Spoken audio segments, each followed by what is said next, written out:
You know that feeling when you check your bank account and technically you have money, but emotionally you still feel broke? Like there's $847 sitting there, maybe $1,200, maybe even $2,000.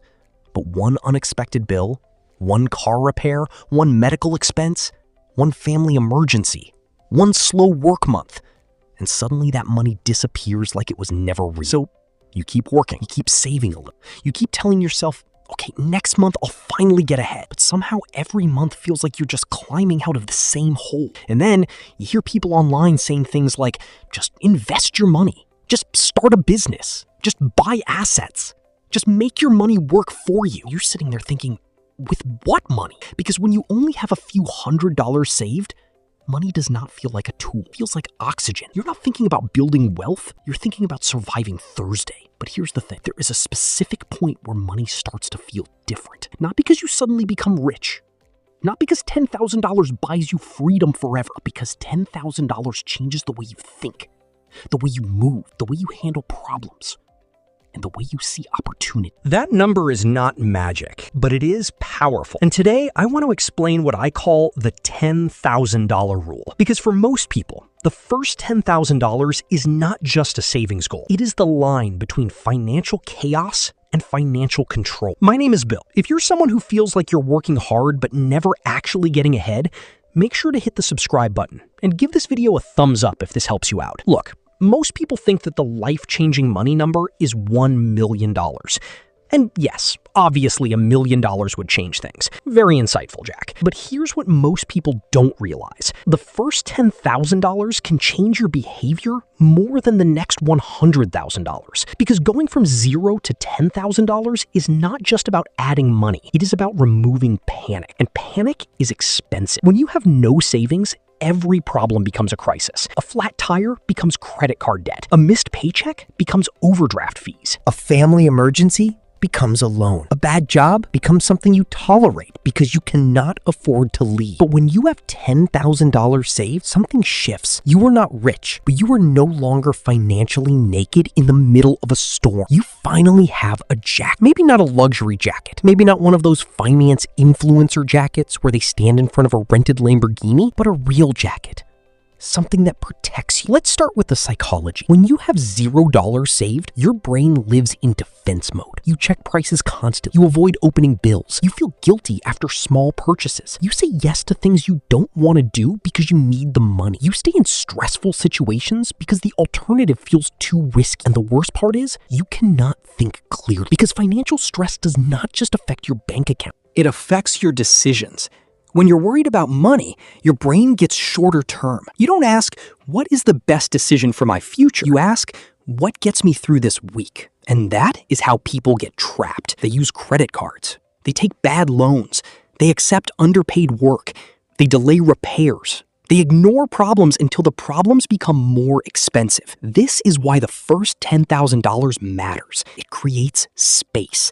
And space is one of the most underrated financial assets in the world. Space lets you breathe. Space lets you think. Space lets you say, wait, is this actually a good decision? And that small pause can save you thousands of dollars. Now let's talk about the math. Imagine two people. Person A has $300 saved. Person B has $10,000 saved. Both people have the same income. Both people have the same monthly expenses. Both people get hit with a $1,200 car. For person A, this is a disaster. They might put it on a credit card. If that credit card charges around 20% interest and they only make minimum payments, that repair can quietly become much more expensive. It is not just a car repair anymore. It becomes a monthly payment. It becomes stress. It becomes interest. It becomes another reason they cannot save next month. But for person B, the same $1,200 repair is annoying, not fun, not exciting. Nobody is celebrating at the mechanic, but it is not a crisis. They pay it. Their savings drops from $10,000 to $8,800. Then they rebuild it. Same emergency. Completely different life experience. That is the $10,000 rule. Money does not just buy things. Money buys options. And when you have no options, life gets expensive. Here's what most people don't realize. Most financial disasters start as normal life events. A car breaks, a phone gets stolen, a rent increase happens, a medical bill arrives, a client pays late, a job cuts hours. These things are not rare. They are part of life. But if you have no cash buffer, normal life becomes financial trauma. And that is where people start making desperate decisions. They borrow from the wrong people.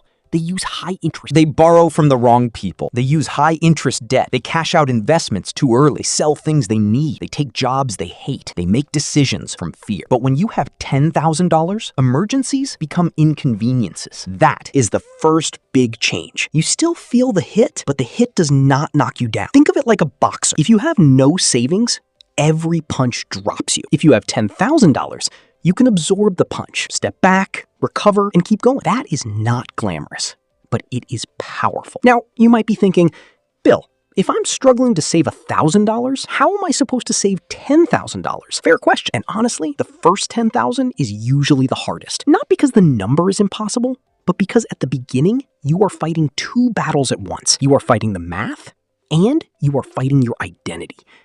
When you have never saved serious money before, saving feels unnatural. You may even feel like money disappears, no matter what you do. So, when you start saving, your brain does not fully trust the process.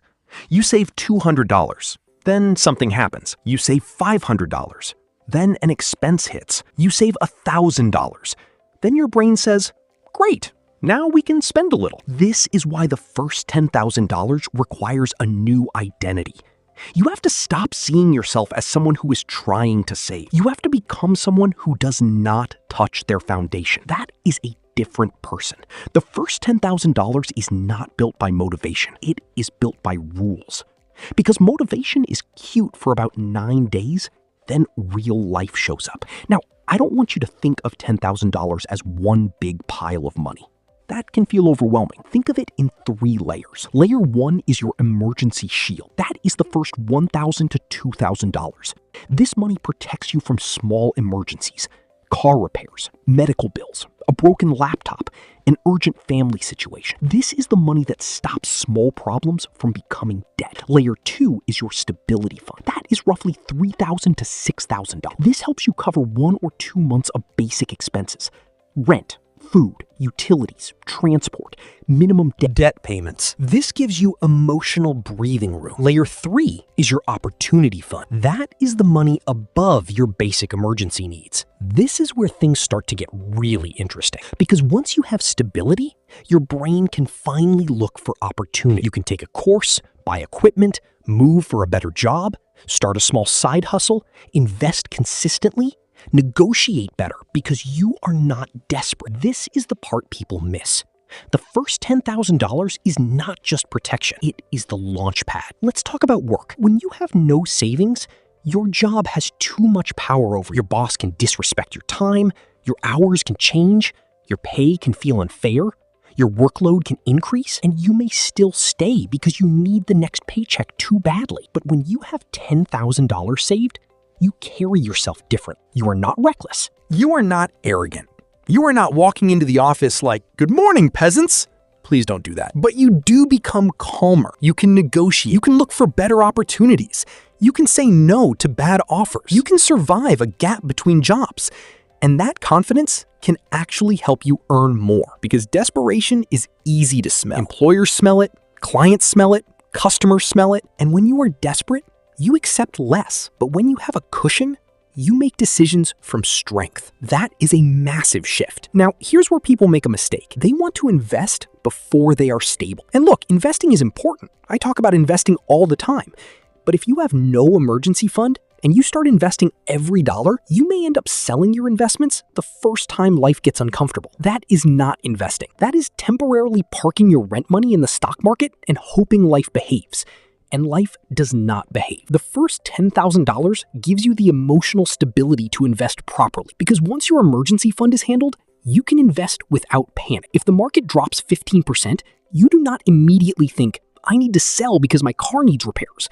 You can leave your investments alone. And that is where compounding gets powerful. Let's say after building your $10,000 foundation, you invest $300 a month. If you invest $300 a month for 30 years and earn an average annual return of 7%, you could end up with over $360,000. But you only get that result if you stay consistent. And consistency is much easier when your life is not constantly one emergency away from collapse. This is where it gets really interesting. The $10,000 itself may not make you rich, but it helps you become the kind of person who can get rich. That is the difference. Now, we need to talk about the danger, because reaching $10,000 can also make people act weird. The moment some people see 5 figures in their account, they start thinking, I deserve a vacation. I should upgrade my phone. I should buy a nicer car. I should finally reward myself. And look, I'm not against enjoying your money. Money should improve your life, but the first $10,000 is not a shopping signal. It is a foundation. You would not build the foundation of a house and then say, amazing, let's remove half of it and buy a couch. That is what people do with savings. They finally build a little stability, then they spend the stability. This is why you need a rule. Once your account hits $10,000, that money becomes boring money. It is not vacation money. It is not flex money. It is not I saw a deal online money. It is boring, stable, quiet. And boring money is what keeps your life exciting. Because when your foundation is boring, Your life has fewer emergencies. So how do you actually get there? Let's make this practical. First, pick a monthly savings number. Not a fantasy number, a real number. If you can save $250 a month, $10,000 takes 40 months. That is about 3 years.